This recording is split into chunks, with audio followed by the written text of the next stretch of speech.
Hi there, Mohamed. Thank you for sending in your trial correction, and my apologies for it taking so very long to correct. Like I said, I had submitted a previous student's essay with the same name as yours, and assumed that yours was finished. So, with this trial correction, what we'll be doing is giving you some general advice and guidance towards producing good academic writing. We'll try to clear up some of your sentences, as well as correcting grammatical and format errors. So first things first, with the introduction, what's required with these essays is three things. That you discuss the point of contention, so what are both sides of the argument, what is it being discussed, that you give your opinion, and that you provide a brief outline of the ideas that you will use in the body of your essay. There should be complete agreement between the ideas raised here, the ideas discussed here, and the ideas summarized here. This is what it means to be cohesive and coherent.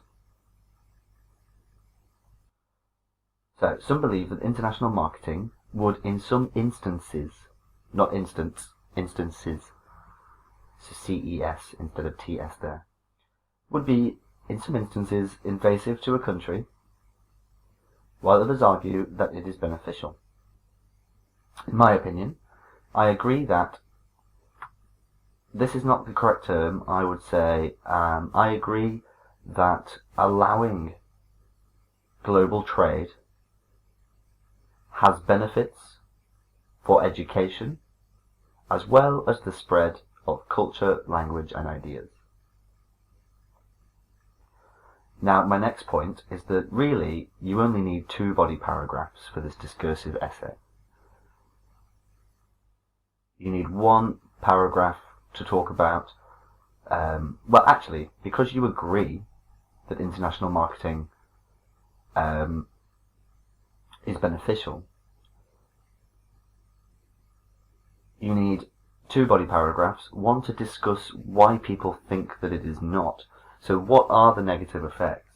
But at the end of that paragraph, you should maybe use a however statement to discuss why you don't believe that is a dominating factor. So let's have a look.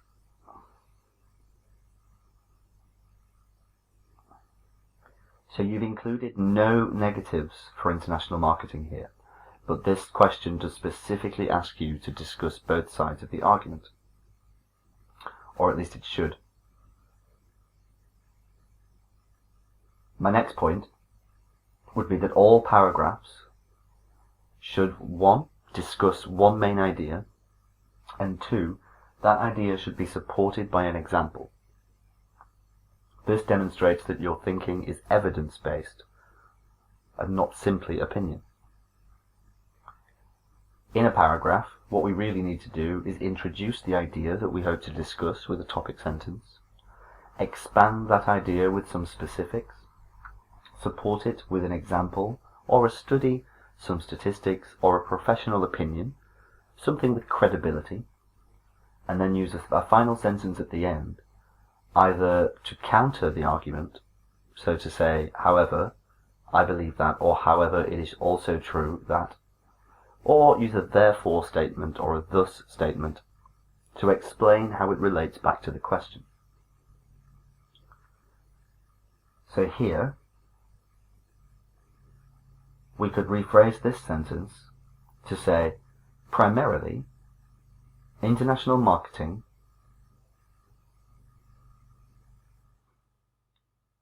benefits the target country by providing a learning experience to citizens.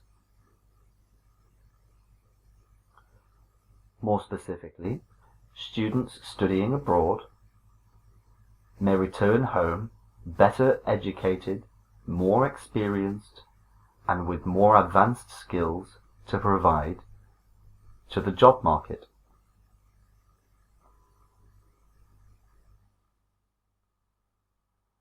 And then we really need an example such as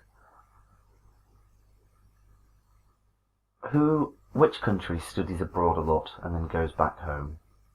We could talk about China, talk about how some Chinese students go to study overseas and then return home to China to work.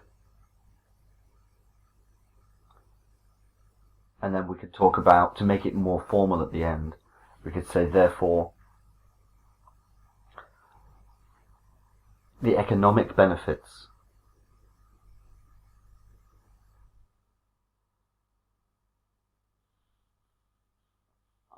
although I have to say that this really is more of talking about travelling and studying overseas rather than international marketing.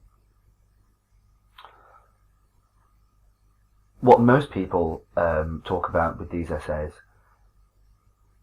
is that while international marketing does cause damage to local cultures by introducing unregulated access to foreign goods and ideas, they are a necessary part of globalization, and these effects should be mitigated by government policy.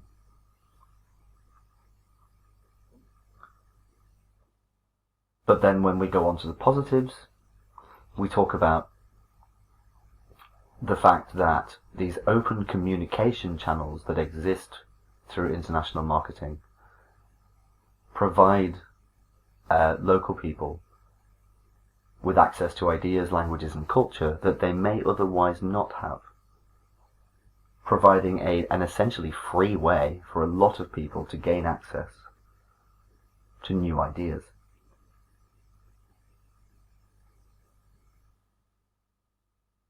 So my points about the body of your essay would be to reduce down to only 2 body paragraphs, stick to 2 core ideas, introduce them, expand them, support them and explain them, and then in your conclusion, simply restate your opinion and summarize the ideas. You can summarize them in a slightly different way in the conclusion because you have already analyzed them in depth, so you should have a slightly more detailed view of them to apply in the conclusion. That doesn't mean it should be longer. In fact, it should be shorter. You should be able to summarize them more efficiently after you have fully considered them.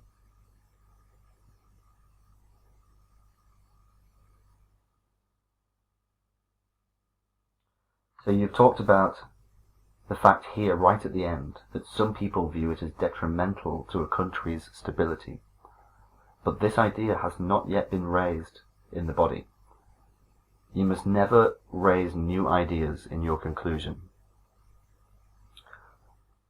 State everything you intend to talk about here, talk about it here, summarize it here. Like I said, there must be a cohesive agreement throughout the essay. If you would like to continue receiving these sorts of corrections, you can subscribe to our course, the link to which is on this very page you're staring at right now. The course actually comes with 8 essay corrections in total, which will be completed on time.